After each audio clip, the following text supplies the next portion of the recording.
En primer lugar, agradecer la presencia en nuestro seminario del catedrático de la Universidad de Sevilla, Julio Ponce, aunque sea online, aunque lo hagamos de esta manera.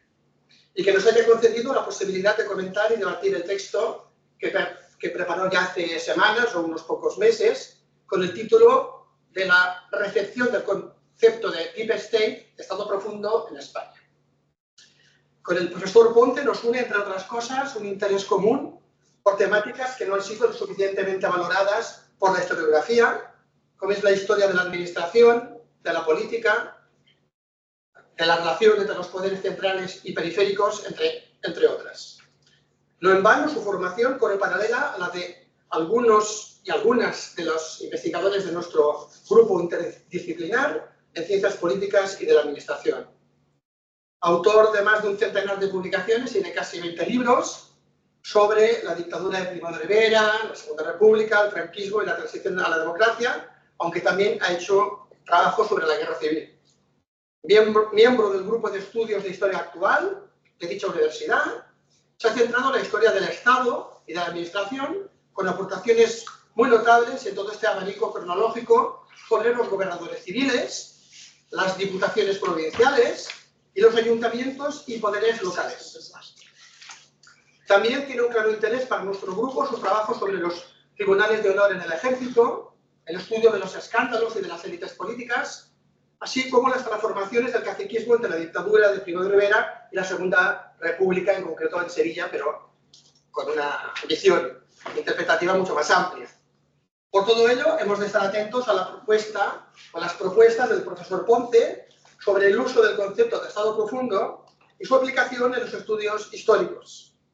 Después de su intervención, me reservaré, si así lo ven, con el permiso de los presentes, una primera reflexión para abrir el debate. Muchas gracias. Y tiene la palabra el profesor Ponce. Muy bien, muchas gracias. Creo que se te escucha bien.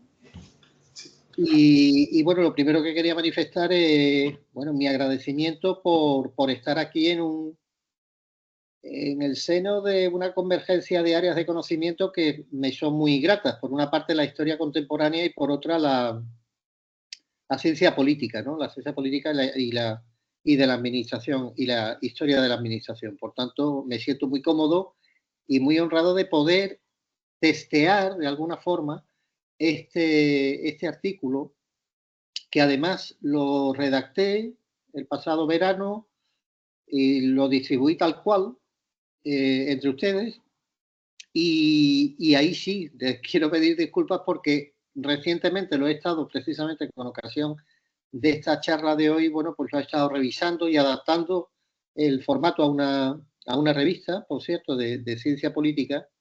Y y quería pedir disculpas porque era un documento muy elaborado que creo que sí suscita al debate, pero no estaba completamente elaborado. De hecho, había encontrado errata y alguna que otra ausencia de bibliografía. Por tanto, perdón también por las congestiones que tenemos a estas alturas del año. Por tanto, es un documento provisional a ser discutido. Y precisamente como lo han leído y conocen lo fundamental de él, pues más que resumirlo, lo que intentaré explicar es los orígenes de este trabajo y casi explorar su columna vertebral para después, ampliar información ya en el debate. Cuando se investiga, yo creo que todos compartimos la idea de que cuando iniciamos una asignatura investigadora siempre es porque nos interesa, nos atrae por alguna razón. Y en este caso, esto es historia del Estado, en estado puro, valga la redundancia. Me llamó mucho la aparición de ese concepto Deep State, que además aparece en el ámbito político español, tanto en inglés como en su traducción Estado profundo, o si ustedes quieren, sería esa la traducción textual o literal, pero también se podría traducir como Estado dentro del Estado.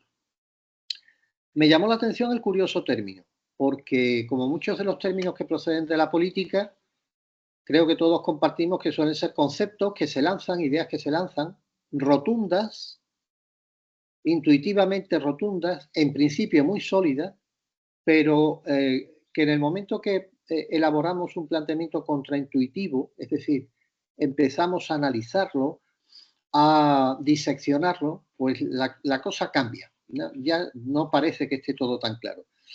Les pongo también otros ejemplos que a mí también al menos me han sorprendido mucho. En el ámbito político muchas veces se habla de mayoría social, que es una expresión que es muy rotunda y que es muy sólida, pero realmente ¿qué es mayoría social? Porque si nos atendemos, por ejemplo, a los resultados electorales, mayoría social no obtuvo, por ejemplo, el Partido Socialista en 1982, porque obtuvo el 48% de los votos. Por tanto, desde ese punto de vista, no habría una mayoría social. Es el típico concepto que al no ponerle número, bueno, pues queda ahí muy rotundo, muy sólido, aparentemente sólido, pero que después plantea sus problemas. Otro concepto también es el de república. En nuestro entorno político y ciudadano siempre aparece el concepto de república, pero al menos yo tengo esa percepción y supongo que lo compartimos. La precisión acerca del concepto de república no está. Brilla por su ausencia. República, sí, pero república presidencialista, semipresidencialista, parlamentaria. ¿Tiene contrapesos? ¿No tiene contrapesos? Perdón, y el tema no deja de ser importante o interesante, cuando menos. Me llamó también la atención otra cosa, ¿de dónde venía? Sospechaba que procedía del mundo anglosajón por la propia expresión del Deep State. Y lo que más me llamó la atención es que el término aparece progresivamente, aunque se va a condensar en los años 60 en una obra, pero empieza ya a aparecer en los años 50, cuando los Estados Unidos se convierten en una superpotencia, desarrolla una política exterior y además tiene unos servicios de información y de formación de inteligencia importantes.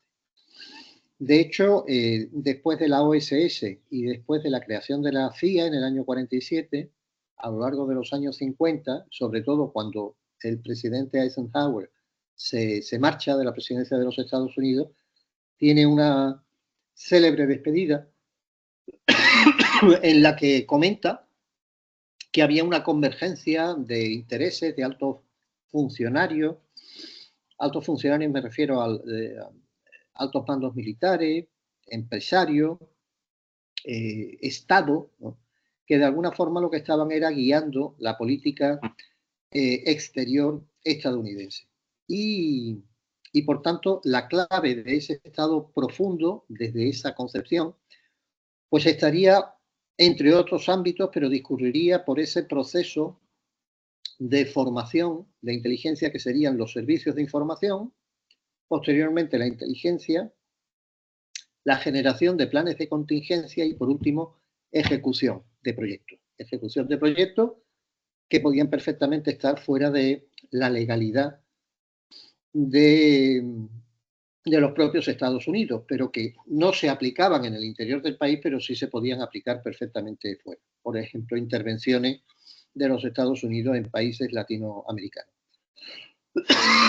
Perdón, seminal, desde luego, fue el libro El gobierno invisible.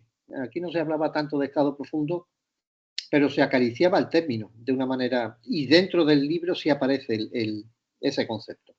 El gobierno invisible de Wise and Rose, que es un libro de 1964, que pone un poco sobre la mesa esa parte del Estado que funciona opacamente. Un Estado democrático, pero que sin embargo tiene zonas oscuras en las cuales, bueno, pues ventila o de alguna forma evacúa a asuntos sucios en una clara irregularidad desde el punto de vista legal. A todo esto se vino a sumar, evidentemente, la muerte de Kennedy, la muerte de John Fitzgerald Kennedy, que eso fue también además otro precipitador para empezar a pensar que había sectores, resquicios dentro del Estado que quedaban fuera de la ley. Lo curioso es que durante los años 70 80, incluso 90, a pesar de que esos resquicios y esos resquicios opacos del Estado en los Estados Unidos seguían perfectamente presentes, lo cierto es que el concepto se olvidó, pero volvió reinterpretado en el siglo XXI, sobre todo a partir ya del año 2010 hacia adelante. Y aquí lo curioso, perdón, es que va a ser una bandera de la extrema derecha e incluso de movimientos populistas de extrema derecha. Los distingo porque en inglés y en los Estados Unidos se distingue lo que sería el far right del alt-right, que iba incluso más allá.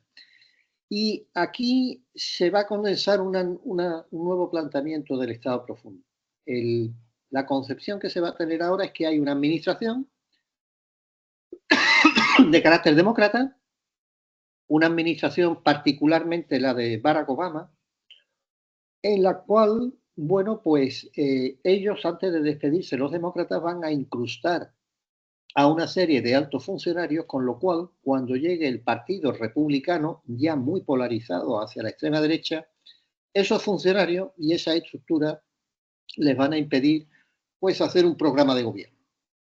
Básicamente, esa va a ser la idea, y va a ser una idea que va a alimentar perfectamente el que fuese entonces candidato Donald Trump, que llegó a ser presidente y que ahora de nuevo ha vuelto a ser presidente, o va a volver a ser presidente el 20 de enero, como todos sabemos.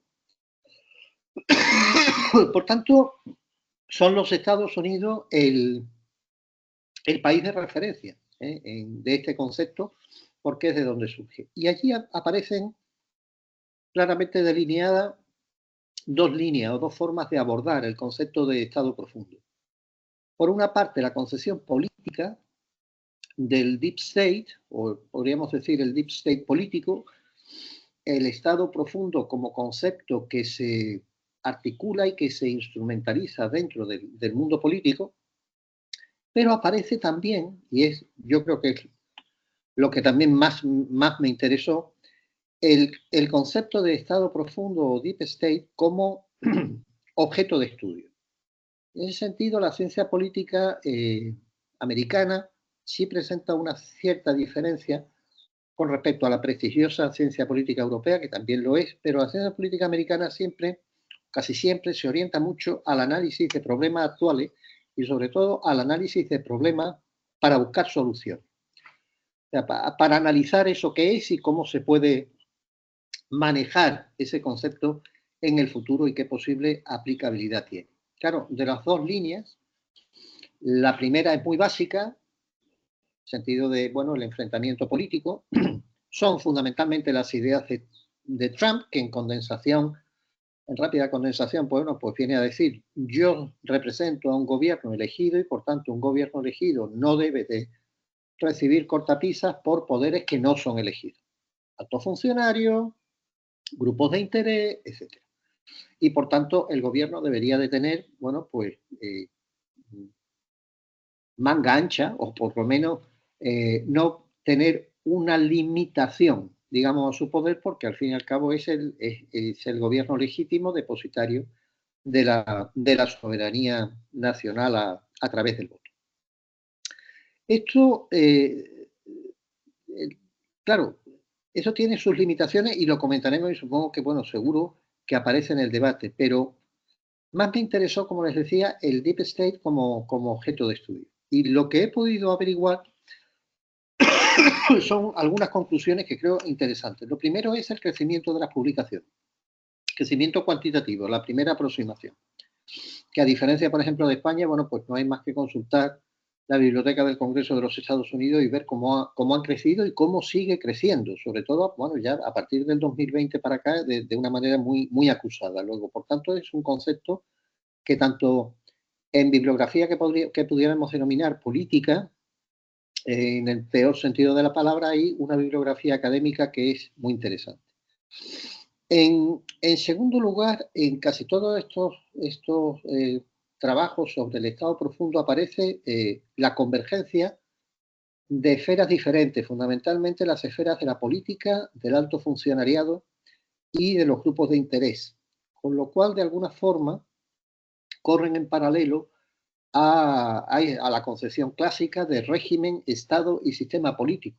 El régimen es donde fundamentalmente se desarrollaría la política. El Estado sería la esfera, entre otras, de la alta administración, y el sistema político como articulador de los intereses sociales ante el Estado, es decir, grupos de interés, en este caso pues serían grupos empresariales. Otro elemento que me llamó la atención es que para la historiografía americana, al menos para una parte de ella, el concepto Estado profundo es consustancial a la propia actividad política. Es decir, lo descargan de toda esa cáscara, bueno, un tanto conspiranoica, podríamos decir, ¿no? Y lo que hacen es analizar que es consustancial a la propia actividad política, porque la convergencia de esas esferas que están entre el régimen, Estado y sistema político, eso ha estado, está y de alguna forma pues seguirá estando. Eso sí, ¿cuál es el freno? ¿Cuál es el límite a ese tipo de actividades? Evidentemente, pues la ley, no solamente la ley nacional, sino también la ley internacional. Y algo quizás más importante, un cierto sentido de common law, es decir, de principios básicos, fundamentales, que no deben de ser transgredidos y en los cuales, pues suele o debería de haber un amplio consenso. Y otro y un último elemento, hablando de la historiografía anglosajona, que me ha llamado la atención, es que realizan también un análisis de los peligros que encierra la utilización y la instrumentalización política del concepto Estado profundo. Y me refiero sobre todo a los planteamientos de Skowronek, que es un autor que dice, si el Deep State existe, y de hecho lo damos por cierto que existe, claro, el reverso es un unitary executive, lo que ellos denominarían, un ejecutivo, un gobierno unitario.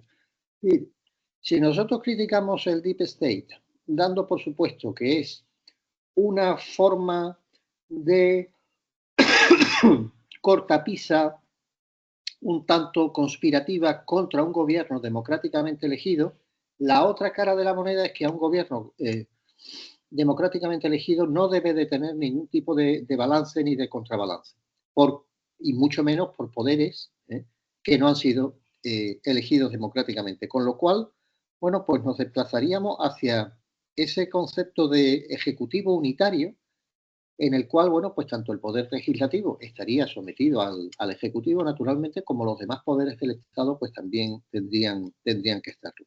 Y no deja de ser, pues un planteamiento interesante, porque este autor además lo que hace es contrapone los dos conceptos, el de Estado profundo y ejecutivo unitario, como si fuesen dos espectros que efectivamente se retroalimentan.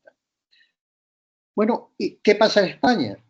Un poco es lo que he venido a centrar mi artículo. Bueno, en España esta corriente, por supuesto, en los años 50 y 60 no llega, no llega a España esa primera aparición del concepto de Estado profundo, pero sí ha llegado estas corrientes de la far right y de la alt-right, de la extrema derecha, incluso de la extrema derecha más clarísimamente populista, se han recibido en España, pero ha sido sorprendente porque no han entrado por la extrema derecha, que hasta cierto punto pues podría haber sido lógico. En España, sin embargo, han entrado por otros canales en la esfera política, como sabemos. Y de hecho, lo pongo en el artículo, no me dejó de ser llamativo cuando incluso un parlamentario, imputó ni más ni menos que a Gramsci el origen o la acuñación o la paternidad del concepto. Cuando una cosa es, el Estado hegemónico, ese concepto que después se trasladó a la historiografía con Tuñón de Lara, el bloque de poder, eso es una cosa, y el Estado profundo es algo que creo que va un poco más allá. Aquí también hemos tenido efectivamente las dos vertientes, igual que en los Estados Unidos. Una política, un concepto politizado, podríamos decir, del Estado profundo, y una vertiente académica, pero una vertiente académica que es mucho más escasa. No se ha tratado tanto el Estado profundo desde la academia como desde la política o los medios de comunicación. Y sin duda alguna, bueno, un grupo de investigación como este es el de la historia de la corrupción y de la desconfianza política en España, pues me parece muy, muy interesante y muy acertado. Porque además creo que es un concepto que, igual que hace los analistas americanos, es un concepto que se puede traer a España y además analizarlo con cierto éxito nos puede dar ciertos frutos, dependiendo de qué entendamos por estado profundo naturalmente, en el caso de la aplicación a nuestro país. En primer lugar, porque creo, y en el seno de este grupo de investigación se puede ver, tanto la corrupción como la desconfianza política no es un fenómeno nuevo, nos acompaña desde hace mucho tiempo. Me parece muy interesante también la incorporación del concepto de desconfianza, porque aquí en nuestro país, por ejemplo, a diferencia en Dinamarca, se me ocurre a mí ahora mismo, hay una enorme desconfianza, pero la desconfianza no solamente es que haya una desconfianza política, la desconfianza se da, por ejemplo, entre administración y administrado. Creo que estoy con esto descubriendo el Mediterráneo. Esa relación entre administración y administrado, esa relación de desconfianza es secular. La administración no se fía de los administrados y los administrados no se fían de la administración. Y podríamos añadir también que los administrados no se fían, no confían unos en otros, ¿no? Eso también, bueno, nos llevaría a otro campo que es la debilidad de la sociedad civil, ¿no? En nuestro país y en otros países mediterráneos. Y en alguna que otra charla informal con el propio Ferran, pues lo hemos comentado. Por ponerle unos ejemplos simples, ¿no? Claro, hay desconfianza de los administrados con respecto a la administración. No es para menos, ¿no? Por contar cuestiones o narrar cuestiones muy cercanas, el antiguo impuesto de la plusvalía municipal, no tengo palabras para calificarlo, porque había que pagar plusvalía incluso en el caso de tener pérdidas. Entonces, si el objeto tributario se llama plusvalía, ¿cómo es posible esto? Eso cambió, pero bueno, cambió a través de la normativa o de la justicia europea, ¿eh? No cambió aquí ni siquiera en el Supremo, lo cual ya es bastante llamativo. O, por ejemplo, no sé si lo saben, pero ahora no es necesario notificar previamente un embargo. Se embarga directamente. Y esto ha sido una reforma de no hace muchos años. Con lo cual, hombre, la sensación de escasa defensa que tiene el ciudadano ante la administración pues no deja de ser importante. O otra que es el silencio administrativo, que es una de esas figuras maravillosas, lo digo entre comillas y con una cierta ironía, en la cual, bueno, pues el ciudadano se puede sentir perfectamente indefenso. Entonces yo creo que dentro además de este grupo acerca de corrupción, de confianza política, creo que la incorporación en nuestras investigaciones de esta perspectiva del Estado profundo, yo creo que nos puede, bueno, enriquecer y desde luego despejar algunas preguntas siempre bajo un método.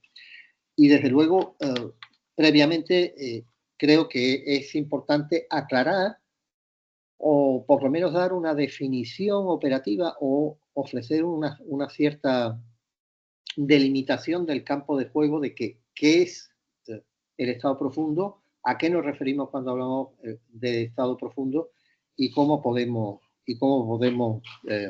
sacar partido de él.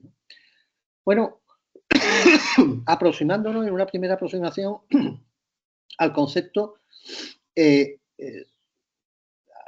aproximación académica, por supuesto, ¿no?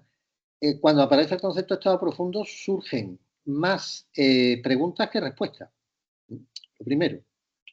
En primer lugar, si hay un deep state realmente o si no lo hay. Si no lo hay, no habría mucho mayor camino que transitar. Pero si lo hay, yo creo que hay que incorporar unas nuevas preguntas. Bueno, si hay un deep state, por ejemplo, en el caso de España, ¿hay un deep state central? De la administración central me refiero. Hay un deep state también autonómico, porque el entramado autonómico es Estado también. E incluso hay un deep state local, y la cosa tiene su importancia porque a nivel local, lo sabemos y no digamos desde en nuestra historia contemporánea, a nivel local los casos de corrupción, de desconfianza política, de irregularidades, pues son notables, ¿no? Recuerdo ahora un libro, no el nombre de su autor, pero además creo que era funcionario también y profesor de universidad, acerca de la corrupción municipal en España. Creo que además era de Cataluña y por tanto, bueno, yo creo que la incorporación de este deep state y de proyectarlo no solamente sobre la administración central, sino sobre el ámbito autonómico y el ámbito local, pues me parece importante. Y surgen otras preguntas. ¿El deep state es estable? Es decir, ¿mantiene la misma intensidad a lo largo del tiempo? ¿Quién lo forma? Me parece esencial. ¿Cómo opera? Y aquí probablemente la aproximación sea más complicada por la falta de fuente, es decir, exactamente cómo opera el deep state. ¿Por qué dentro de esa atmósfera del deep state hay acuerdos que salen hacia adelante y otros que no? ¿Y cómo evoluciona con el tiempo? Claro, yo no tengo todavía tampoco una definición exacta, precisa y absolutamente perfilada del estado profundo, pero sí me parece que abordarla desde la relación entre políticos, altos funcionarios y grupos empresariales me parece fundamental. Me parece la mejor manera de abordar, por supuesto, temas como corrupción, de confianza política, pero analizar un poco esas partes más opacas del Estado. Y pongo un ejemplo, el cuerpo de abogados del Estado, ¿eh?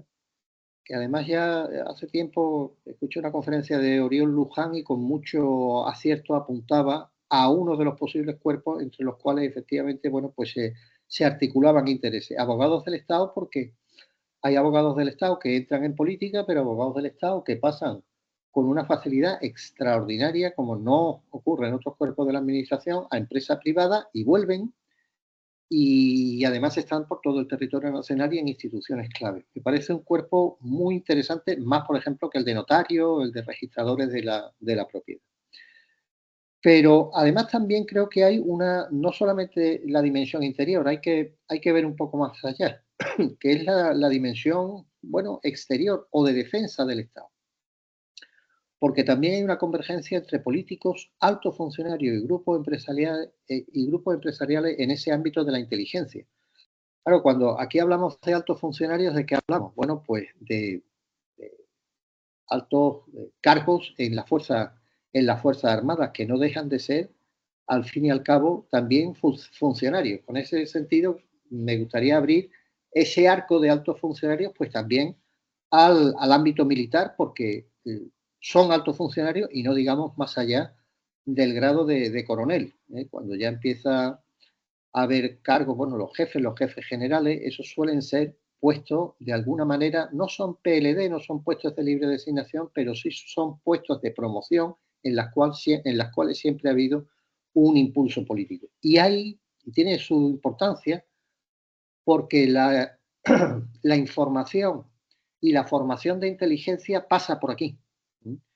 No hay más que ver, bueno, pues la cantidad de miembros de las Fuerzas Armadas, por ejemplo, en los servicios de inteligencia, aunque ya no son mayoritarios como eran en otro momento. En suma, con estas un poco ideas y justificaciones que he querido dar en estos breves minutos, como tienen ustedes el texto, pues casi terminaría, bueno, por abrazar un poco esa visión que tiene cierta historiografía americana de, bueno, desnudar el concepto de estado profundo, de esa visión un tanto conspirativa, ¿no? y entender que esencialmente el Estado busca su supervivencia y su defensa, porque al fin y al cabo, bueno, pues no deja de ser la defensa de un territorio, la defensa además también de una ciudadanía, una estabilidad. Y no deja de ser interesante observar que en la defensa, en la supervivencia de ese Estado, efectivamente hay áreas opacas, hay áreas oscuras. Y me llama aún más la atención porque desde el ámbito del régimen, o desde el ámbito político, es curioso que personas que hasta ayer pedían transparencia, recuerdo también una expresión, luz y taquígrafos. Sin embargo, cuando tocan moqueta, permítanme un poco la expresión coloquial, cuando llegan al poder, para ciertos acuerdos piden cautelas, ¿no? Hay cautela, discreción en las conversaciones, silencio, ¿no? En el mismo momento que llegan a ocupar posiciones de poder. Con lo cual, bueno, pues parece que es casi consustancial a la supervivencia, a la defensa del Estado, estas áreas de, no discrecionales, sino de discreción, que es distinto. Yo creo que en este sentido no hay país, y esto también creo que es descubrir el Mediterráneo, no hay país que se precie de no tener un servicio de inteligencia, instalaciones secretas, etcétera, porque, entre otras formas, entre otras razones, recibe amenazas y tiene que defenderse previamente.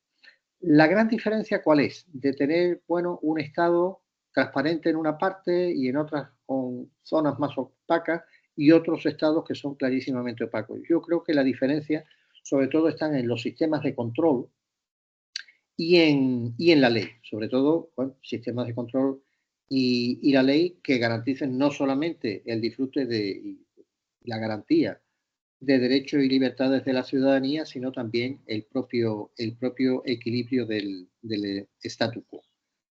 Estas han sido un poco las razones que me han motivado a hacer este artículo y, bueno, para mí es un placer pues poder desarrollar algunas ideas y, bueno, y enriquecerme también con sus aportaciones. Así que muchas gracias.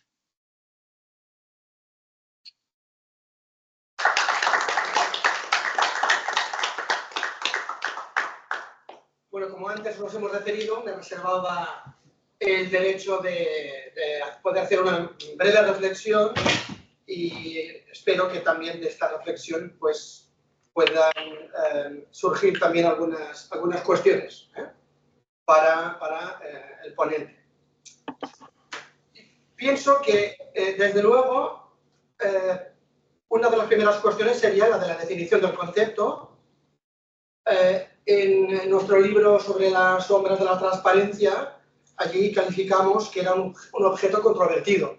De entrada, ya reconocíamos que lo era así. Probablemente los problemas que suscita no sean los mismos para los regímenes liberales del siglo XIX que para los estados democráticos, sobre todo los que se consolidan después de la Segunda Guerra Mundial. Por tanto, aquí habría que hacer también una distinción.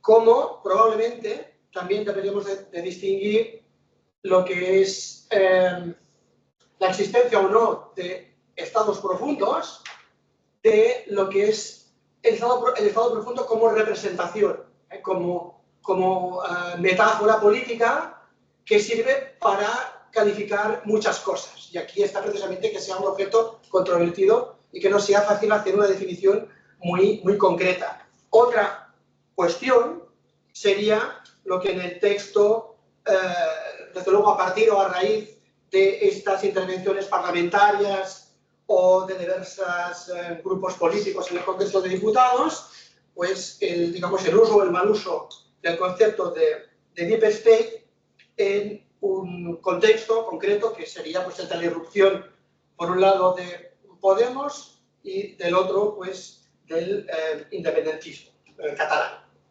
Aunque también se podría hablar, porque es mental precisamente esa intervención de un independentista vasco, ¿no?, en relación a la supuesta, digamos, cita de Gramsci, de Antonio Gramsci. Claro, las razones que ha tenido nuestro grupo de investigación, o al menos hablando personalmente de los investigadores que conozco más por mi propia trayectoria, es mirar de comprender por qué el liberalismo, en el cual uno de sus pilares ha sido la defensa del régimen de publicidad, del Tribunal de la Opinión Pública, ha podido convivir con zonas opacas al control y a la fiscalización de los ciudadanos.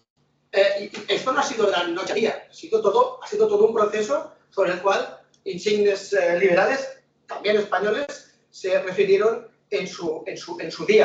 Ciertamente, teóricos como desde Jeremy Bentham al siglo XX a Norberto Bobbio se han referido que una sociedad no puede vivir sin secreto. Es decir, que las mismas sociedades liberales, por un lado, y las democráticas han tenido que defenderse ante los grupos de interés, por ejemplo, ¿no? Los diputados, con el sistema de inmunidades parlamentarias, o si se quiere la institución de la responsabilidad ministerial, no deja de ser también la protección de la firma del soberano. Pero también es cierto, como lo han apuntado otros investigadores, que el secreto, o un exceso de secreto, entre comillas, podría inhibir la supervisión pública, dando oportunidades al abuso, del cual era muy consciente este primer liberalismo revolucionario. Pensemos la existencia del gabinete negro, ¿no? El gabinete noir en la monarquía absoluta francesa, o la violación y manipulación de la correspondencia por parte de esta misma monarquía. O también que el secreto pueda generar sospecha y, como se refería antes, desconfianza entre los ciudadanos.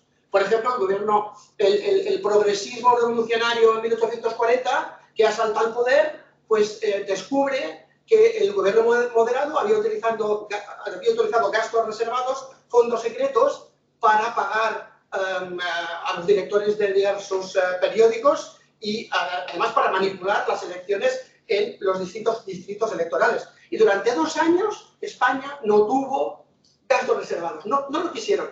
Tuvieron que otra vez utilizarlos y consignarlos en los presupuestos una vez vieron que los moderados estaban conspirando contra el régimen, ¿no? O sea, estas son contradicciones que también pueden parecer contradicciones, como Casares Quiroga se refirió en un debate parlamentario con la CEDA, diciendo que ustedes cuando gobiernen ya verán que tendrán que multiplicar los gastos reservados, como estamos haciendo nosotros y como hizo la Revolución Francesa o el terror en Francia. Utiliza este tipo de referencias. Por tanto, claro, de toda esta preocupación y, por ejemplo, de líneas de investigación que hemos tenido sobre los gastos reservados de fondos secretos de la España contemporánea y los fondos de reptiles, nos surge la cuestión, ¿cuáles han sido los límites históricos de la protección del Estado? Claro, no es cualquier Estado, de los Estados liberales, luego de los Estados democráticos, es diferente. Sabemos que hoy en día existen límites en la mayor parte de Estados democráticos que así se precien. Uno es, desde luego, el combate con el terrorismo internacional o, por ejemplo, el combate también contra la delincuencia internacional. Pero entonces, ¿existen límites a esto? ¿Existen otro tipo de prácticas que puedan conculcar derechos ciudadanos o la protección de minorías políticas? Yo entiendo que deberían de separarse estos debates, aunque el uso actual y la irrupción, como se ha referido muy bien Julio Ponce, del concepto de Deep State nos lleva aquí, ¿no? Porque está entrelazado. Pero, por ejemplo, la falsificación, intromisión y entrevisión electoral en el caso de Xavier Trias, que dijeron que tenía dinero en Suiza, se probó y documentó, además, que llegó a la prensa y estalló ese escándalo en plenas elecciones. O, por ejemplo, las supuestas ayudas internacionales de Irán o de Venezuela Podemos, o la ayuda rusa que ayer mismo se consignó por parte de la audiencia en Barcelona como un fraude de ley, ¿no? El caso Volkhov, o por ejemplo cuando la Amnistía Internacional se ha referido al uso de un programario de Pegasus para espiar a diputados, abogados y también familiares, ¿no? Esto va más allá de lo que sería un uso correcto de los gastos reservados que tienen todos los países democráticos y no democráticos. Por eso, claro, en términos de larga duración, ¿cómo podemos comprender la naturaleza histórica de larga duración del Estado y del poder en la España contemporánea? Ahí está. Entonces deberíamos ir a hacer un intento de conceptualización del de esta expresión de estado profundo.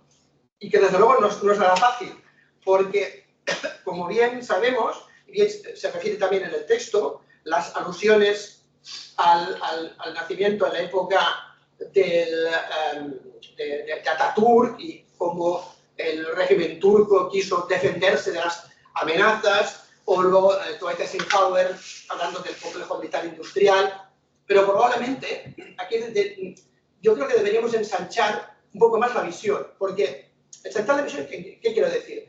Que esto podemos irnos, bueno, más lejos, son expresiones que ya en griego, kratos y kratei, está hablando se refiere al poder, ¿no? O por ejemplo, los arcana imperii, en el caso del mundo romano, es decir, son cuestiones que no son, digamos, no están alejadas de nuestra época contemporánea. Pero es que cuando, digamos, uno de las grandes irrupciones, claro, aquí no es el estado profundo, sino la representación del estado profundo que podríamos ver, por ejemplo, en lo que fue el complotismo, en la crítica a la plutocracia, o a la, digamos, plutocracia evidentemente entre comillas, o a las 200 familias, ¿no? En el caso francés, ahora veo que está Joan Pubil también conectado con nosotros. Es decir, esto digamos, tiene una historia un poco más antigua, ¿no? Que no simplemente su producción, digamos, a partir de la Segunda Guerra Mundial. Por ejemplo, uno de los autores en nuestro libro, pero mucho antes, había estudiado la sinarquía y todos este peligro complotista, es Olivier Dac, ¿no? para Francia. Y por tanto, aquí está donde reside nuestra preocupación, es en qué medida esta concepción del poder y de los poderes puede despertar, como bien se señala, opciones populistas reaccionarias que lo que hacen es alimentar una idea de la antipolítica y contra las instituciones, contra los partidos, contra los sistemas parlamentarios, y eso tuvo digamos, una actualidad a principios ya del siglo, como mínimo a principios del siglo XX, extraordinario. No en vano, nosotros queremos preparar unas jornadas sobre conspiracionismo y complotismo en la era contemporánea, siglos XIX y XX, para ver cómo esto estaba inscrito en la trayectoria contrarrevolucionaria ya desde finales del XVIII incluso y siglo XIX. Pero, claro, o puede parecer una contradicción, aparentemente una contradicción, y es que haríamos caso a Josep de Maistre, este teórico contrarrevolucionario, que aconsejaba a que se debería de mantener en el misterio determinadas zonas del poder, o sea, que el poder no se podía presentar desnudo, y mucho menos el rey, mucho menos la corona, porque esto afectaría la estabilidad, o arrojaría una inestabilidad permanente a los sistemas políticos. Pero el liberalismo político, sobre todo en su versión moderada y conservadora, lo que hizo fue asumir estas presunciones. De ahí que para nosotros, al menos yo hablaría ahora por mí, ¿no? La definición que entiendo que sería más ambigua, ¿no? pero en tanto que abierta, sería aquella que entendería el estado profundo como aquellos poderes, más bien en plural, que se encuentran dentro del poder. ¿Qué? ¿Redes de poder? Bueno, me satisface y no. Sí y no. Porque a veces pueden actuar como redes, a veces no tanto. ¿Dispositivos de poder en el sentido Foucaultiano? Sí, pero bien. Esto también habría que ver, y en ese sentido, y estoy muy de acuerdo, que no solo sería el poder central, sino los poderes regionales, autonómicos, locales, etc., ¿no? Aquí, ¿cómo podríamos definir la naturaleza histórica de este estado profundo?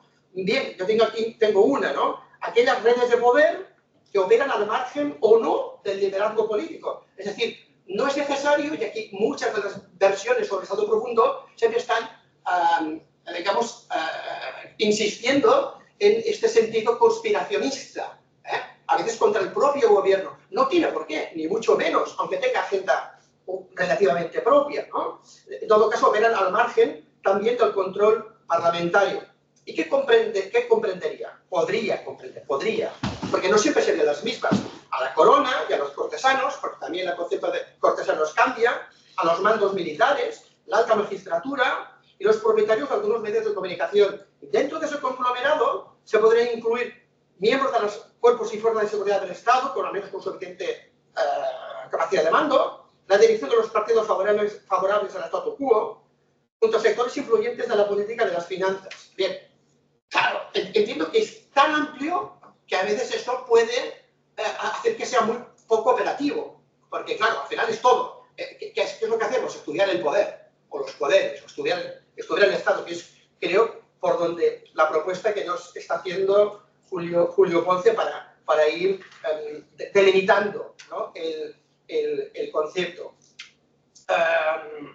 Bien, fundamentalmente era esto, y no olvidarnos, como en tantas y tantas caricaturas e ilustraciones del siglo XIX y parte del XX, esta luz y taquígrafos, este sol que emergía en el horizonte, era señal de ilustración, de liberalismo, de democracia, de libre pensamiento, y es en ese sentido, digamos, cómo se ha conjugado sobre todo nuestra preocupación, y va por ahí precisamente esta confluencia de intereses y de sentido al estudiar la confianza y la desconfianza, y esto qué impacto tiene en la cultura cívica, ¿no?, de los ciudadanos, y cómo digamos, esto desde luego se retroalimenta. Y ya para acabar, claro, adjuntos a este concepto entran otros, porque el de captura, el de state capture, también es muy importante. Constantemente sale tanto en el texto como en muchísimos otros trabajos, y el concepto de estado, de captura del Estado, parece ser que surge sobre todo en los países de la Europa del Este tras la caída del muro, pero tiene un éxito fulgurante, rapidísimo, sobre todo en América Latina, y sirve tanto para acusar a unas fuerzas de derechas como unas fuerzas de izquierdas, ¿no? Parece ser también como el nuevo concepto, o el neopopulismo, que sirve también de arma arrojadiza entre unas fuerzas y otras. O, por ejemplo, el del lawfare, que aquí pues, también del Clot pues, lo ha trabajado. Claro que es un objeto controvertido. Hace pocos días tuvimos aquí a Rubén Pérez Trujillano con su libro sobre jueces contra la República. Se nos olvidó seguramente, o no ni pensamos en preguntar, que era una pregunta arriesgada y muy comprometida, hasta qué punto hubiera pensado, pero claro, hubiéramos tenido que definir primero qué entendíamos por Estado profundo, si esa actividad fue única por parte de algunos jueces o por parte de algunos mandos de militares, y si efectivamente pues, operaron contra el propio régimen republicano, y de esta manera podemos intentarlo también como unos poderes dentro del poder, ¿no? Bueno, es todo esto, y muchas gracias también por esta licencia de permitirme pues, presentar estas cuestiones, y un poco la intención y la voluntad de nuestro grupo, y nos han parecido, creo yo, muy interesantes todas estas preguntas, sobre todo la variedad de preguntas que lanzas desde la página 9 hacia adelante, que yo creo que deben de formar parte de un programa de investigación para delimitar el concepto. Y ya está. Bueno, muchas gracias, Ferran, por tus palabras, y bueno, realmente en buena medida vengo a coincidir con lo que plantea. Empiezo casi por lo último. Efectivamente, a la conferencia de Pérez Trujillano me hubiera gustado oírla, porque precisamente estaba estos días con su bibliografía. Yo creo que hay toda una línea de investigación siendo prácticos, yendo, digamos, de abajo arriba, sobre la eclosión de la República, la caída de la República, el derrocamiento de la Segunda República, como queramos decirlo, a partir no solamente de un golpe militar, sino de una trama civil que va más allá de los políticos y la política. Y esto es una temática muy poco trabajada, y que puede ser una primera aproximación para efectivamente ver el estado profundo en la Segunda República, porque no deja de ser sorprendente, ya lo hizo Marina Casanova hace años, los diplomáticos. La actitud de los diplomáticos es que dejaron ciega al servicio exterior de España se quedó ciego porque los diplomáticos se pusieron al lado de los sublevados. O cuerpos como abogados del Estado, esto sí he tenido yo oportunidad de verlo, que se ponen prácticamente en masa. Algunos hubo excepciones, claro que hubo excepciones, pero en masa. Lo mismo la judicatura, lo mismo le ocurre a los jueces. Entonces, es muy curioso que los altos cuerpos funcionariales civiles no son políticos siendo administración, pero bueno, sí representan un poder. En ese sentido, la definición que tú has dado, yo estoy bastante de acuerdo. Bueno, poderes fácticos que se encuentran dentro del poder. Hay que hablar de poderes, serían poderes fácticos, porque, bueno, realmente no son poder, salvo, por ejemplo, el caso de la judicatura, etcétera, que, bueno, que sería poder judicial, pero habría que, para ampliarlo más, serían poderes fácticos, porque, claro, no solamente está el poder judicial, sino también la administración de justicia, que también, y los secretarios judiciales tampoco se puede decir que se pusieran muy al lado del régimen republicano. Y creo que esta es una de las múltiples aportaciones y una de las múltiples aproximaciones que se pueden hacer a este tema. Yo casi propondría un programa de investigación de abajo arriba, es decir, mucho más inductivo que deductivo. Hombre, siempre hay que partir un poco de una cierta concepción de lo que es el estado profundo. O a lo mejor lo terminamos denominando de otra manera, pero que ahí hay algo que existe, parece fuera de duda y también se ha comprobado por la Academia Americana. La cuestión es hacer trabajo, fundamentado. Y yo creo que además no es solamente por aclarar o no aclarar el concepto, es porque creo que podemos hacer una relectura de nuestra historia contemporánea muy interesante, como por ejemplo de la Segunda República. Y yendo, caminando por lo inductivo, creo que un buen método de abordaje es las áreas de convergencia. Áreas de convergencia entre la política, altos funcionarios, incluidos militares, porque el tema de inteligencia creo que es fundamental, y grupos de interés, entre los cuales pues también hay grupos empresariales.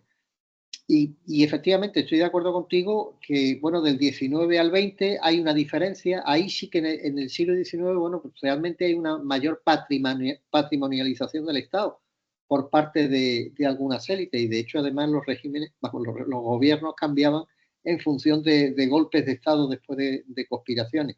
Y los estados democráticos son distintos. También es verdad que los estados liberales del XIX son raquíticos en comparación a la complejidad que tienen los estados democráticos en el siglo XX. Los servicios de inteligencia, por ejemplo, son del XX, esencialmente. Siempre ha habido inteligencia y siempre ha habido información. Pero servicios como tales se desarrollan sobre todo en el siglo XX. Claro, lo importante es hacer un uso correcto. Yo creo que en ese sentido, desde la investigación, desde la academia, sí se puede hacer una transferencia social muy, muy interesante, no solamente aclarando el concepto, sino, bueno, dando luz a sectores opacos de nuestro pasado e incluso de estar más en el mundo. Hablo en este sentido del gremio de los historiadores. Salvo algún que otro historiador, todos nos quejamos, pero salvo algún que otro historiador que sí ha hecho un artículo, por ejemplo, la ley de secretos oficiales del año 68. ¿Cómo es posible que tengamos una ley de secretos oficiales que todavía es del año 68 y se propone un borrador de reforma y el borrador de reforma es más restrictivo aún que la ley del 68 por los plazos de año? A mí no deja de sorprenderme y yo creo que en ese sentido, bueno, pues podemos hacer mucho, ¿no? Analizando estos sectores oscuros que llegan hasta el punto de que, bueno, en la coyuntura actual en la que estamos, que, en fin, de un gobierno progresista, pues se pensaría y dice, hombre, pues va a haber una ley de secretos oficiales más abierta. El borrador es todo lo contrario. Y saber cómo se hacen, no las iniciativas políticas, sino cómo se hace la ley, quién las redacta. Todos estos temas yo creo que son interesantes y lejos de conspiraciones, bueno, pues nos pueden alumbrar un poco a este gran área de poderes fácticos, ¿no? Dentro de esa gran esfera que se llama poder. las palabras por orden, a menos de petición. Primero sería Joan Pubill, luego Joan Luis Pérez Francesc y tercero Damià del Clot. Por favor, Joan Pubill, ya tienes la palabra.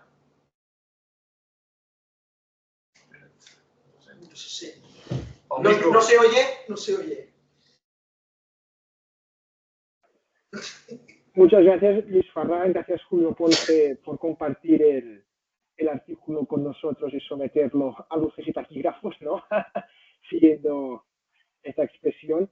Nada, yo un par de ideas así a bola pluma. Me parece interesante también remarcar que el origen del Estado profundo como tal no parte del Deep State americano, sino que viene de la reflexión de la creación de la Turquía kemalista, de hecho. Y es importante esto porque hay un sociólogo, pero bastante, digamos, dado a la historiografía, sería más un historiador, pero es de formación de sociólogo, que es Brian Gingeras, no sé si lo conoces, que ha trabajado precisamente la formación del Deep State en Turquía a través de lo que serían esas redes informales de abajo arriba, y precisamente sus estudios remarcan una cuestión que para mí es muy importante, que es cómo los jóvenes turcos, los kemalistas, para poder, digamos, llegar a todo al Imperio Otomano en un momento de colapso del Imperio Otomano con las guerras con las potencias aliadas, se necesitaba aliados. Y esos aliados, ¿dónde los encontró? ¿Quiénes eran los que tenían una red informal capaz de abastecer todo lo que era el Imperio Otomano? Eran los criminales del hachís. Y a partir de la serie de biografías hay un artículo que aborda un tal Shah Ismail, creo que es Shah Ismail, S-A-H Ismail, donde a través de su biografía explicita cómo de ser un gángster, pues entró a formar parte del aparato institucional hasta el punto que vino tan poderoso, es decir, vino un Estado dentro del Estado, que el mismo Estado kemalista tuvo que deshacerse de él. Es decir, esto es la construcción de abajo arriba de lo que sería el Deep State, que viene de la mano de la construcción en sí del nuevo Estado kemalista, y es la idea esta turca del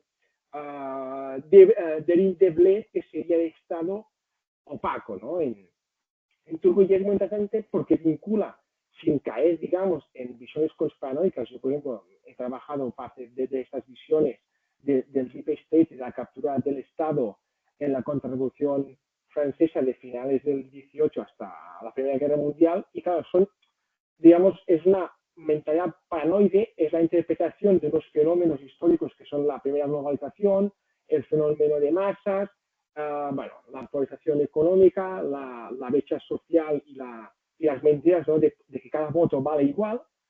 Pero claro, estas son unas lecturas, digamos, conspiranoicas de unos fenómenos concretos.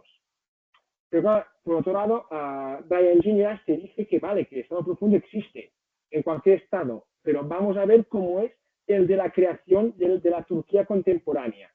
Y en sus artículos se ve esta construcción. Porque, de hecho, también en una obra que ha pasado bastante desapercibida en la historiografía española, pero que ahora, por suerte, vuelve a estar en el mercado porque se ha hecho la versión de bolsillo, es la obra de José María Faraldo, Redes de Terror, donde habla precisamente de la construcción, de la represión, digamos, en los estados comunistas. Y en el capítulo central, bueno, que es básicamente donde ocupa gran parte de su obra, se centra en Dzerzhinsky, que es el creador de la policía secreta soviética, y a partir de Dzerzhinsky establece unos paralelismos entre cómo se creó la policía secreta comunista en el marco de la guerra civil a cómo devino el KGB. Y ahí hay toda una serie de personajes que forman parte del partido, luego del Estado, luego son purgados, luego reingresan porque tienen información, y es muy interesante ver esta construcción de que el Estado a veces por la misma inercia crea pues monstruos internos. Esto, digamos, son todas las películas, las series de la CIA. La CIA hace una misión súper secreta, la lía, luego todo el mundo, la policía se pregunta qué pasa y están policías y la CIA pues persiguiéndose. Digamos, sería un resumen de esto. Ya está, hasta aquí. Gracias, y era para poner un poco más de datos para una futura investigación, porque precisamente me interesa mucho que ahora aquí... Sí, sería poder dar la posibilidad a que los demás puedan decir también sus intervenciones, y quizás al final, Julio, si quisieras o responder a cada uno o hacer un comentario final, como... Bueno, si quieres, como pueden ser cuestiones muy distintas, un breve Me ha dicho el profesor Pubic, sí. Sí, Joan, bueno, muchas gracias por la incorporación esta del enriquecimiento, ¿no?, del Deep State en Turquía. Efectivamente, yo lo cito, simplemente bueno, lo de Kemal Atatürk en el texto, pero claro, lo que a mí me llamó la atención, de ahí el título, la recepción del concepto Estado profundo. Claro, la recepción del concepto de Estado profundo no viene a partir de Turquía, en nuestro caso viene a partir de los Estados Unidos, y por eso ha sido mi enfoque, pero es muy interesante. Y creo también, eso ya es una hipótesis, pero creo que en la medida en que vayamos avanzando las investigaciones, creo que igual que los diversos países tienen construcciones del Estado liberal, sobre el 19, pero también en el 20, la construcción de su Estado es diferente. La construcción del Estado varía del caso de España, el caso de Francia, el caso de Italia, no digamos de Turquía o de otros países. Yo creo que también el Estado profundo, es decir, esas áreas opacas también son diferentes, también creo que divergen. Lo planteo como hipótesis. Y esa visión de abajo arriba, de cómo se crea esas áreas opacas, eso sí que me parece un denominador común entre países, pero probablemente, efectivamente, lo que es el Estado profundo adquiera características distintas según países, porque al fin y al cabo la propia construcción es distinta, la construcción de los estados liberales y después posteriormente incluso hasta la construcción de los estados democráticos ya en el siglo XX en función de variables históricas, sociales, etcétera. Pero bueno, muchísimas gracias por tu aportación, sobre todo esta de la formación del Deep State en Turquía. Un placer. Muchas gracias. Sí, Joan Lluís. ¿Tienes la palabra? Sí, muchas gracias. Bueno, yo soy Joan Lluís Pérez Francés, yo soy jurista y quizá veo las cosas desde una perspectiva un poco diferente. Espero que pueda ser complementaria, ¿no?, de las cosas que se han dicho, ¿no? Y al mismo tiempo quiero agradecer al profesor Ponce que me cite, ¿no? Porque, bueno, no estoy muy acostumbrado, sinceramente, a que me citen en un trabajo. Estoy muy emocionado y agradecido, ¿no?, al mismo tiempo, ¿no? Entonces, yo lo que quería decir es que, me he leído el artículo, me parece muy interesante, es una buena aproximación, y al mismo tiempo en su explicación pues, nos ha planteado algunas cuestiones y preguntas, ¿no? Por ejemplo, a mí me gustaría comentar, en primer lugar, el tema de ¿existe un deep state autonómico o local? Bueno, yo, modestamente, ¿no? Lo que yo, por lo menos en lo que he escrito, ¿no?, y he podido leer, a mí personalmente me interesa el deep state relacionado con el Estado, ¿no?, con el Estado español y fundamentalmente con el poder central, porque, digamos, dentro de la representación mental del ciudadano medio español, el Estado sigue siendo el Estado central, ¿no? Y, por ejemplo, ¿no?, ahora con la DANA esta, ¿no?, pues bueno, se reivindicó en un primer momento que ¿dónde está el Estado?, ¿no? Y ¿dónde está el Estado? Significaba dónde están los militares, dónde está el gobierno central, ¿no? Bueno, entonces creo que, bueno, yo por lo menos lo que he intentado escribir era sobre todo desde esta perspectiva, ¿no?, del Estado central. Y por esto, bueno, como me citas aquí, que digo que la unidad nacional es un mantra, bueno, ¿no? Pues a veces pienso que sí, que la unidad nacional puede ser un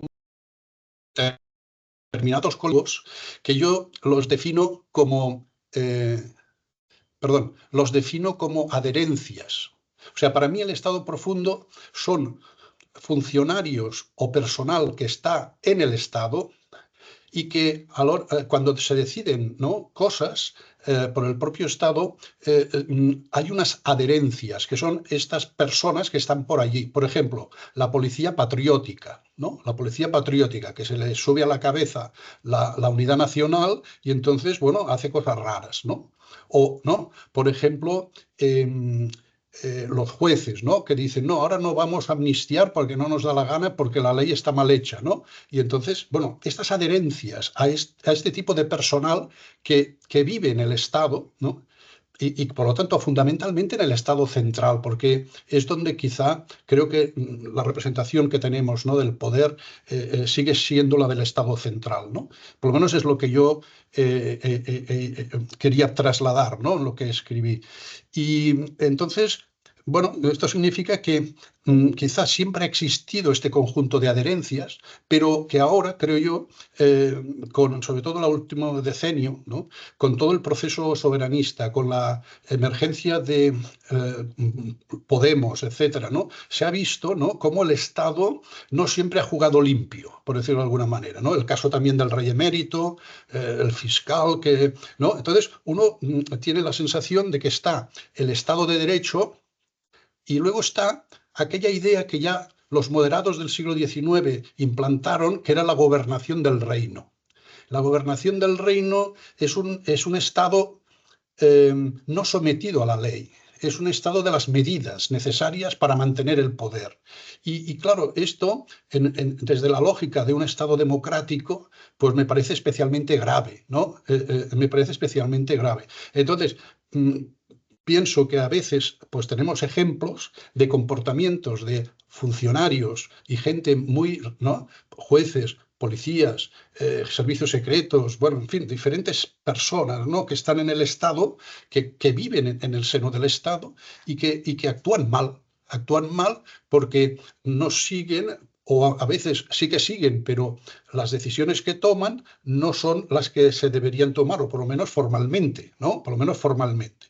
Entonces, bueno, esto es un poco lo que yo quería decir. Es decir, es este problema de las adherencias a determinadas decisiones de gente que está en el Estado, ¿no?, como los altos funcionarios del Tribunal de Cuentas, que dicen, bueno, todos son de las mismas familias. Entonces, bueno, ¿no? Algún problema hay, o sea, sí que se accede por oposición, ¿no? Oiga, o los jueces, ¿por qué hay tantos jueces de las mismas familias también, ¿no? Por ejemplo, ¿no? Bueno, todas estas cosas, entonces yo, veo que hay como unas adherencias malas, digamos, ¿no?, que habría que sacarlas o limpiarlas, estas adherencias, ¿no? Y bueno, entonces también me gustaría comentar otro tema, ¿no?, que en el artículo, bueno, ya aquello he venido a hablar de mi libro, ¿no?, pero en el artículo salgo en varios momentos, cosa que digo agradezco, ¿no?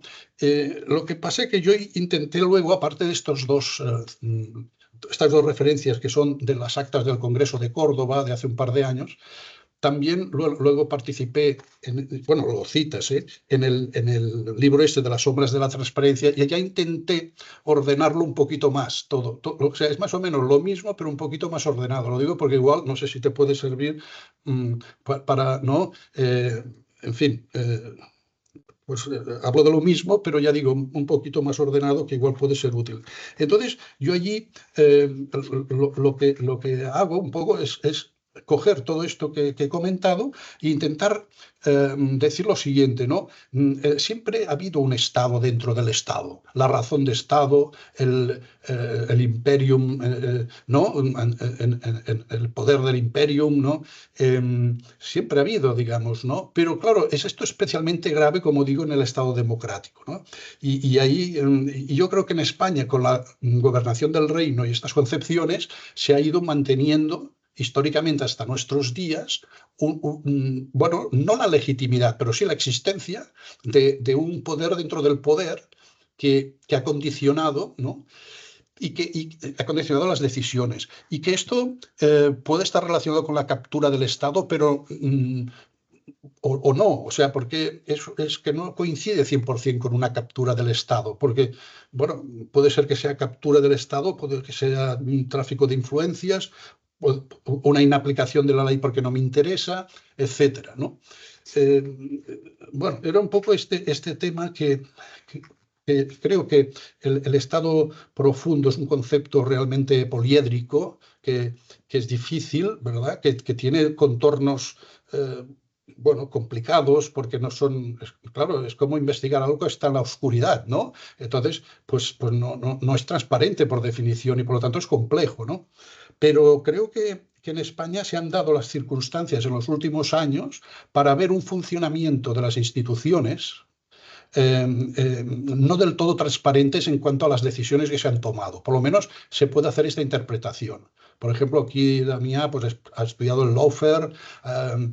Bueno, pues el lawfare sería también un poco lo mismo, ¿no? El juez que dice, oiga, yo voy a hacer política desde el Poder Judicial, ¿no? Bueno, el Tribunal de Cuentas, bueno, vamos a machacar a todos los del proceso y además vamos a presentar recursos en Bruselas, bueno, para hacer la vida imposible, ¿no? El Tribunal Supremo, bueno, es posible hacer esta interpretación. Y entonces esta es un poco la lógica que yo he intentado mantener en la exposición de este tema del Estado profundo, ¿no? Y bueno, para acabar también reconozco que es muy difícil hacer una sistematización acabada, etcétera, de decir, ¿es estable, por ejemplo, el Deep State? Bueno, yo creo que sí que es estable si no hay controles sobre las decisiones de determinadas personas. Por ejemplo, la policía patriótica, claro, se puede volver a repetir si no hay unos controles de que esto, ¿no? O sea, hay un problema de estructurar controles dentro del funcionamiento del Estado, ¿no? Y para acabar, creo que donde tiene sentido hablar del Estado profundo, pienso yo, insisto, es en el Estado central. Es en el Estado central. Lo otro puede ser, claro, por ejemplo, ha habido mucha corrupción, ¿no? En Madrid, en Valencia, bueno, en Cataluña, ¿no? En el ámbito autonómico. Con lo cual, ahora esto no sé si es exactamente lo que estamos hablando de Estado profundo. Creo que puede ser otra cosa. O también ha habido, ¿no? Mucha corrupción en el ámbito local. Imaginemos toda la corrupción urbanística, ¿no? Pero no sé si es esto exactamente. Yo creo que cuando hablamos del Estado profundo, hablamos de estas adherencias en las decisiones públicas que a veces pues, no tienen una justificación transparente, ¿no? Y esto es lo que creo yo que hemos de estudiar y en su caso denunciar. Bueno, esto es lo que quería decir y de verdad que agradezco mucho las citas y, bueno, pensar que uno haya podido escribir algo que tenga por lo menos un cierto interés, ¿no? Para alguien. Muchas gracias. Muchas gracias, John Luis. Nos vimos precisamente en Córdoba Sí. Y además hicisteis un planteamiento muy interesante, Oriol y tú, precisamente en torno a los altos funcionarios. Y eso fue un poco la inspiración para mí para explorar no solamente, bueno, cargos públicos, gobernadores civiles, etcétera, en lo que he estado trabajando, sino empezar a ver los altos funcionarios, pero con esta aproximación, ¿no? Con esta metodología. Es verdad que hay una cultura política que nos envuelve como ciudadanos, eso está claro.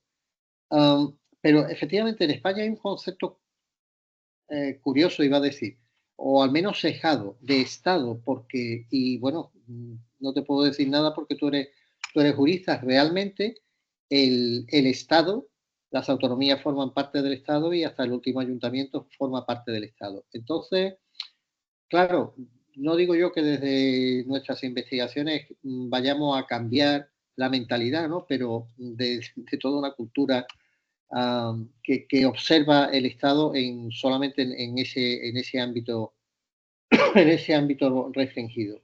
Yo lo que creo es que es interesante que ampliemos, porque muchas veces las orillas de lo que es el Estado en la actual configuración, organización territorial española, las divisiones que hay entre el Estado central y el Estado autonómico, entre el Estado autonómico y la administración local, no son diáfanos. Eso lo sabes tú mejor que yo.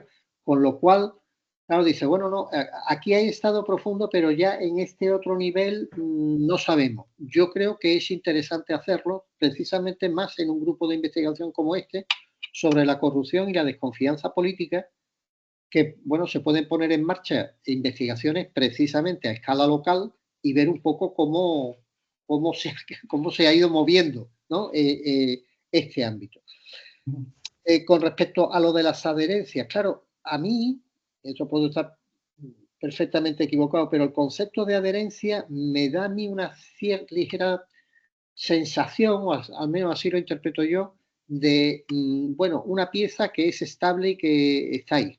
Y yo creo que las cosas se mueven más. Por ejemplo, un miembro de la Policía Patriótica que resulta que deja de pertenecer a cuerpos y fuerzas de seguridad del Estado central y pasa a una policía autonómica.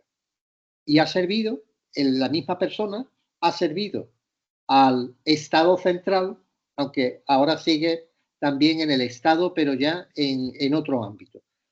O, por ejemplo, bueno, o abogados del Estado. Vuelvo un poco a lo mismo. Abogados del Estado que están en servicio público, pasan a una empresa, que suelen ser empresas estratégicas, a las cuales asesoran de un día para otro durante una serie de años. Y si dejo la empresa el miércoles, el jueves vuelvo a estar en el siguiente destino que me den en el concurso. Bueno, yo creo que es una cosa, en fin, sorprendente, y aparte de la calificación que nos pueda merecer, desde luego es un ángulo muy interesante, porque ahí se mueven intereses. Deben de moverse intereses y, desde luego, yo no sé si tráfico de influencias, pero filtración de información, la que queramos. Y son empresas que se encuentran pues perfectamente defendidas del propio Estado, conocen perfectamente la legislación a través de los abogados del Estado, saben cómo operar dentro y fuera del país, y me parece, bueno, un ángulo muy interesante, porque claro, la irregularidad existe, la corrupción es consustancial a la naturaleza humana. La cuestión efectivamente es si tenemos un Estado democrático, que haya unos frenos, y si hay corrupción, bueno, pues que sea una corrupción que se pueda, en fin, frenar, contener. Es como lo mismo del concepto del lawfare. Claro, yo una de las cosas que siempre me he preguntado, bueno, lawfare, cuando la justicia emprende un procedimiento judicial contra un miembro del gobierno, no me refiero al actual, en cualquier otro también, eso es lawfare. Bueno, cuando emprende un procedimiento contra el grupo de la oposición, eso es también lawfare. O, por ejemplo, cuando se descubrieron los seres aquí en Andalucía, gran escándalo, por cierto, ¿eso fue lawfare o no fue lawfare? O cuando se archiva, por ejemplo, una denuncia contra un miembro del gobierno, se abre un procedimiento y se termina archivando. ¿El archivo es lawfare o no? Ahí estamos también ante otro concepto que desde la academia, ¿no? Desde la investigación, aparece intuitivamente muy sólido, muy rotundo, lawfare. Por eso lo utilizan los políticos y los medios de comunicación, pero cuando lo analizamos y lo vamos compartimentando, dice, bueno, ¿qué es lawfare y qué no es lawfare? Porque claro, lo que no podemos es caer en la tentación de decir, no, lawfare es todo lo que vaya contra mí, y lo que vaya contra el otro, ya veremos, ¿no? Sí, sí. Entonces, claro, entonces yo creo que se abre una perspectiva muy buena y muy amplia. Y de hecho, vamos, vuelvo un poco a las palabras iniciales, ¿no? La aportación que además recuerdo, Oriol, en Córdoba, que se refirió precisamente a abogados del Estado. Bueno, se abre ahí un campo extraordinario, porque estamos hablando de Estado y de administración, no de política, no de, bueno, lo que sería el deep state político, ¿no? Tan querido, por cierto, de Donald Trump en los Estados Unidos y aquí, bueno, pues por otros sectores, lo cual no deja también de ser académicamente sorprendente cómo se ha producido la recepción. Que esto, bueno, esto también es otro tema. Yo tengo una ligera sospecha que una parte ha procedido a través de países latinoamericanos. Porque es curioso que aquí se ha recepcionado, pero no por la extrema derecha, como es en los Estados Unidos, sino por otros sectores, ¿no? Y con una cierta adherencia, con un cierto, que esto es más curioso, con un cierto punto en común, porque el trumpismo, en fin, lo que dice es que no, aquí no tiene que haber ninguna cortapisa a un gobierno democráticamente elegido. Ese es el que sería el unitary executive, ¿no? El ejecutivo unitario. Y aquí de alguna forma se plantea también. Por ejemplo, lo hemos visto en los medios de comunicación, ¿no? Los jueces son un poder, recuerdo un dirigentes de Podemos. Los jueces deben de ser un poder elegido, claro.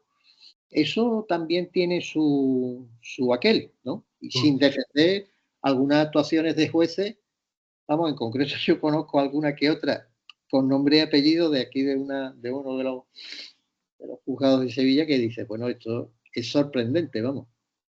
Pero bueno, o sea, somos humanos y algunos son más humanos que otros. Es decir, que puede haber fallas de todo tipo, pero una cosa es eso y otra cosa es decir, no, elegimos a los jueces, elegimos a la policía, todo tiene que ser democrático. Claro, ese es otro concepto también que intuitivamente queda muy bien, democrático, claro, pero después se dice, bueno, es que con esta democratización de los poderes realmente lo que estamos es concentrando el poder en un sector, con lo cual el resto se queda un poco débil. Pero ya te digo que el ámbito es muy interesante y eso, por lo menos para nosotros, metodológicamente, romper esa preconcepción del Estado solamente como Estado central, pues me parece fundamental para estudiar, analizar la corrupción en la España contemporánea. Y te agradezco muchísimo los planteamientos que ha hecho y las ideas y el contraste de pareceres, ¿no? Que es lo interesante. Muchas gracias, Julio. Ahora que hablará Damián, que sabe mucho de esto, también está, bueno, este tema de los jueces, ¿no? Porque, por ejemplo, yo veo Donald Trump, ¿no? Que quiere hacer una reforma del Poder Judicial muy grande para que así no haya control, ¿no? ¿no? O vemos, por ejemplo, en Italia, ¿no? La Meloni, que también, ¿no? Le molestan los jueces. O sea, que entonces, por un lado, ¿no? A algunos políticos les molestan los jueces, por otro lado, bueno, ¿hasta qué punto los jueces tienen un margen, ¿no? de maniobra legítimo o ya se han pasado, digamos? Y entonces, bueno, entra en conflicto con el Poder Ejecutivo. Bueno, en fin, es muy complicado, ¿verdad? Pero bueno, no sé, el tema de los jueces también es otro tema, ¿no? Que esto, Damián, que ahora tiene aquí la palabra, seguro que te hará buenas intervenciones. Gracias, gracias. Sí, Damián, por favor, ya sería la última intervención, sí, porque ya hemos consumido bastante tiempo. Vale, gracias Luis Ferran. ¿Me escucháis? Sí, sí. Sí, perfecto. Nada, primero pedir disculpas a Julio Ponce porque he llegado tarde a la conferencia, he llegado un cuarto de hora tarde y no he podido escuchar el principio. Igual alguna cosa que digo la ha comentado y tal y por tanto, como cuestión previa, pedir disculpas a Julio y a los compañeros de la conferencia. Y yo también quiero agradecerte, yo soy de la escuela de Joan Lluís, de hecho es mi profesor mi profesor director de tesis y por tanto somos juristas los dos. Yo tengo una dimensión también de politólogo y que intento explotar en los libros que escribo y quisiera comentarte un par de cuestiones que para mí son fundamentales cuando nos enfrentamos o tratamos de investigar sobre el Estado profundo, ¿no? La primera cuestión es ¿qué defiende el Estado? Es decir, estoy de acuerdo contigo, Julio, y tú lo has comentado al principio, que donde hay Estado hay una dimensión profunda del Estado, ¿no? Hay un Estado dentro del Estado que tiene como objetivo defender la razón de Estado, ¿no? Que es un concepto muy francés quizá, pero es un concepto bastante real. Y el libro de Las sombras también hablan de la razón de Estado, ¿no? La razón de Estado existe en muchos estados y es susceptible de ser defendida desde la legalidad o desde la opacidad, ¿no? Y yo soy de los que creo que en muchos estados la razón de Estado es defendida no desde la legalidad o también desde la legalidad, pero sobre todo desde la opacidad, ¿no? Y hay instrumentos en el propio Estado constitucional que permiten luchar contra o defender la razón de Estado. los servicios secretos, los fondos reservados, leyes de excepción, etcétera, etcétera. Es decir, el ordenamiento jurídico contempla, y tú explicabas también la ley de secretos del Estado, ¿no? Contempla instrumentos jurídicos que permiten, desde la legalidad, luchar para defender la razón de Estado. Pero yo creo que el Estado dual, el Deep State, se explica sobre todo, o es muy pronunciado en aquellos estados donde previamente o donde en un momento de la historia ha existido un estado dual, ¿no? Y es una cosa que a mí, digamos, me ha preocupado siempre que he intentado entender el estado profundo, ¿no? ¿Por qué existe un estado profundo y un estado constitucional o un estado institucional, ¿no? ¿Por qué esta doble cara, la cara A y la cara B, ¿no? ¿Por qué una cara del estado está en las profundidades del sistema o dentro del sistema de forma oculta y en la otra está, pues, digamos, en la superficie? Yo creo que esto ha existido sobre todo en los estados que en un momento dado han sido estados duales. Frankel escribió un libro que se publicó hace poco por Editorial Trota, que explicaba el estado dual nazi, ¿no? Ese doble estado donde existían dos ordenamientos jurídicos, existían dos planos. En uno reinaba, y lo ha apuntado un poco Joan Lluís antes, la seguridad jurídica, había leyes, había la Constitución de Weimar, etcétera, etcétera, pero luego había un estado profundo donde había un estado, se aplicaba el derecho penal del enemigo, habían tribunales de excepción, etcétera, etcétera, ¿no? Claro, esto también pasa en la Italia fascista. De hecho, pasa en la Italia fascista y luego en la Italia democrática. Y de hecho, el pool de jueces que en los años 80 empiezan a destapar las conexiones entre la mafia, la logia P2 y el Estado italiano, pues explican que hay ese doble Estado, ¿no? Ese doble Estado mafioso de conexiones del Estado y luego un Estado normal, ¿no? Y aquí también pasa con la España franquista, que hay un doble Estado. ¿Pero qué pasa en este doble Estado? Que el Estado constitucional o el Estado legal convive en la superficie con el Estado arbitrario. ¿Por qué? Porque como son dictaduras, no tienen por qué sumergirse la cara B del Estado. Pero cuando se llega a una democracia, que se hace la transición, el Estado profundo debe quedar oculto dentro del Estado, ¿no? Pero a mi criterio, la transición lo que hace es enmascarar o permite enmascarar esa cara B del Estado. ¿Y cómo lo hace? Yo creo que a través de tres planos. Un plano es un plano de los actores, es decir, el plano operativo.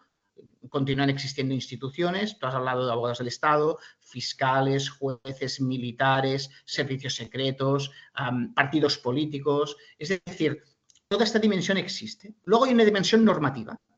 La propia Constitución puede ser leída como un instrumento tal, pero también puede haber una contraconstitución. De hecho, Javier Pérez Royo, por ejemplo, habla de la desviación calculada del principio de igualdad, que explica por qué la derecha le cuesta menos, o la ultraderecha, o la derecha más, digamos, que se identifica más con la razón de Estado, le cuesta menos obtener representación política que a la izquierda, ¿no? O, por ejemplo, ¿por qué hay una minoría, hay 3/5 partes de las Cortes que deben decidir determinados instrumentos que luego quedan fuera del alcance de control de lo que son las instituciones democráticas, ¿no? Pues, y luego hay una tercera dimensión que sería la política, ¿no? Cómo se actúa para defender la razón de Estado. Y aquí es donde antes había el golpe de Estado como un instrumento para defender la razón de Estado y ahora, por ejemplo, el golpe de Estado se ha ido transformando y ahora existe el lawfare, ¿no? Que debe ser un golpe de Estado, digamos, un golpe de Estado más que puede ser más tolerado por la gente porque tiene... Pero el lawfare, yo estoy de acuerdo contigo, Julio, no todo es lawfare. Lawfare tiene una dimensión estratégica, tiene una dimensión comunicacional, tiene una dimensión legal, tiene una dimensión jurisdiccional y tiene una dimensión de tergiversar el ordenamiento jurídico con finalidades políticas y no con finalidades de justicia, ¿no? Y a partir de aquí entraríamos en muchos casos, ¿no? Yo creo que estas cuestiones son las cuestiones que a mí yo creo que son necesarias de analizar cuando uno intenta descifrar una cosa tan compleja, ¿no? Con contornos tan poco definidos, tan poliédrica como es el Deep State o el Estado profundo, ¿no? Y nada, agradecerte una vez más que me cites en tu artículo y te deseo mucha suerte con el artículo y a ver si vienen muchos artículos más como el tuyo y podemos tratar de analizar con más profundidad una cosa que ya de por sí es profunda y opaca, ¿no? Muchas gracias, Damián. Bueno, era imprescindible el citarte porque eres autor prácticamente del único libro que yo sepa por el momento que hay sobre el Deep State y por tanto es referencia obligada. Efectivamente, bueno, has comentado varias cosas. Lo mismo que antes comenté con Joan Pubil, ¿no? Claro, cada país probablemente construye una determinada estructura estatal y también la morfología de sus zonas opacas son también distintas y diversas, ¿no? Entonces, eso que has estado comentando sobre el Estado dual, que yo creo que además es un concepto bastante interesante, ¿no? La parte que se ve y la parte que no se ve, aplicado en el caso a Alemania, a Italia, pero que también se puede aplicar a la Unión Soviética y a los estados satélites. De hecho, el funcionamiento democrático actual de algunos países del este de Europa en el seno de la Unión Europea deja un tanto que desear precisamente por su herencia, ¿no? Claro, nosotros también tenemos nuestra herencia, que no es poca, pero claro, quizás habría que repensar la validez de ese concepto de Estado dual en el caso de la dictadura franquista, porque como tú mismo has comentado, dice, no, bueno, aquí no hacía ni falta. Aquí, digamos, la cara A y la cara B estaban emergidas, claro. Si eso era así, habría que plantearse, bueno, entonces, ¿qué clase de dictadura era? Porque, claro, no se puede hablar de que era una democracia los países del este de Europa o la Alemania nazi o la Italia fascista, ¿no? Es una precisión, vamos, metodológica para intentar un poco entender mejor. Creo que hay una pregunta que late aquí, tú la has estado comentando, de alguna forma. ¿La existencia de Estado profundo implica corrupción? Yo me atrevería a decir como hipótesis que no. Puede haber Estado profundo, es decir, puede haber zonas opacas, pero que están bajo métodos de control y freno de ley, en el cual, bueno, no hay casos de corrupción. Y puede haber casos de corrupción sin haber un Estado profundo muy desarrollado. Probablemente nos lo encontremos en el siglo XIX o nos lo encontremos en la administración local. Casos de corrupción en la administración local, bueno, lo que quiera, hay corrupción, pero no hay Estado profundo. Yo creo que lo que nos permite una clarificación y un abordaje intuitivo, inductivo sobre todo, del Estado profundo es abrir líneas de investigación para la historia, para la ciencia política e incluso también para el propio derecho. Y hay un asunto que se ha comentado esta tarde y tú también lo has hecho, la razón de Estado. Claro, el Estado o sobrevive o muere. Es decir, un Estado no se puede permitir el lujo, por ejemplo, de perder parte de su territorio sin recibir un golpe muy, muy, muy fuerte. A su propia legalidad, pero también a su propia legitimidad. Pienso, por ejemplo, la pérdida de Cuba, Puerto Rico y Filipinas, por ejemplo. O pienso, haciendo un futurible, una pérdida súbita de Ceuta o Melilla. Claro, el Estado ante eso lo que hace es, bueno, preverse de cualquier, protegerse. Cualquier Estado se protege. De hecho, las leyes protegen. Yo aquí casi haría un poco de malo y lo diría con una cierta ironía, ¿no? El derecho administrativo sobre todo protege más al Estado que al ciudadano, por ejemplo, ¿no?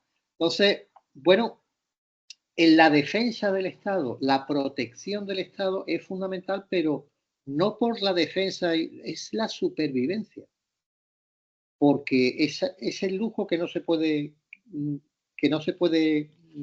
permitir. Claro, de ahí estamos hablando, por ejemplo, de pérdida territorial, pero también de pérdida de influencia. El Estado yo creo que efectivamente tiene algunos más que otros.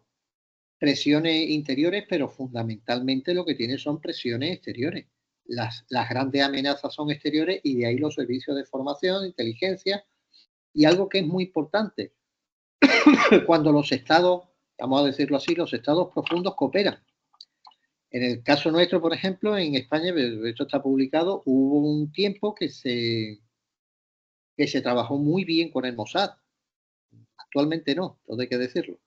Pero se trabajó muy bien, con mucho fruto, para nosotros y para ellos.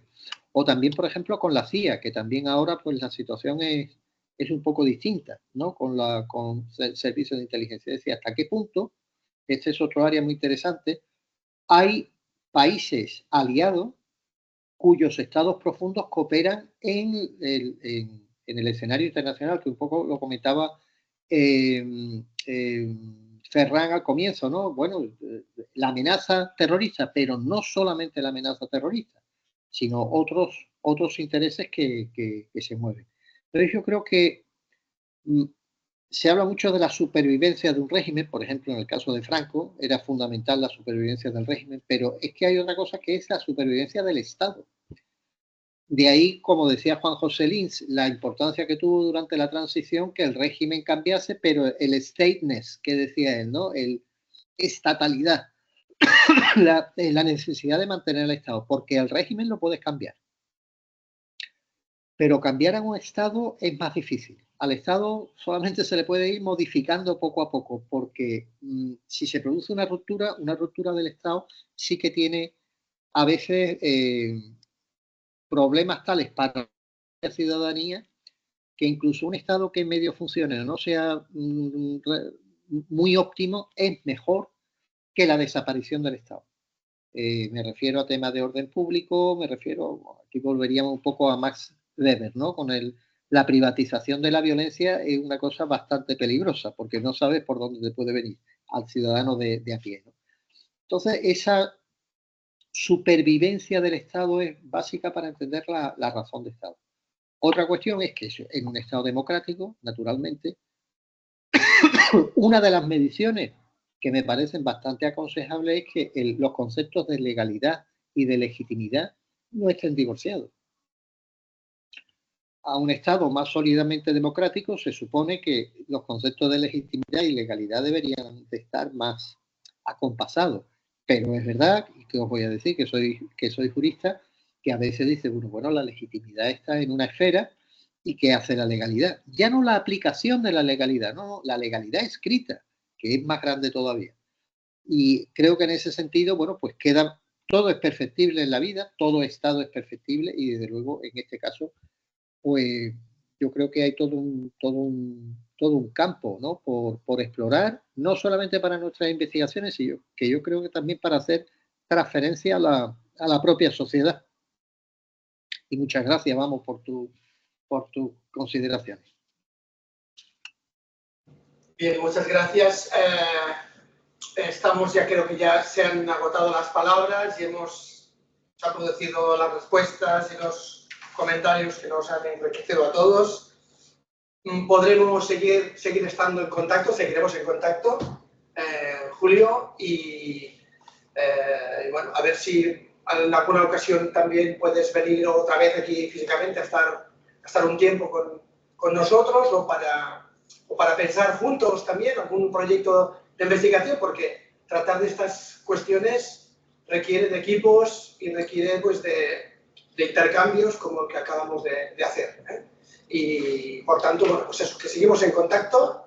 Muchas gracias a todas las personas que han intervenido, que han seguido este debate, este coloquio. Y bueno, y feliz Navidad y felices fiestas.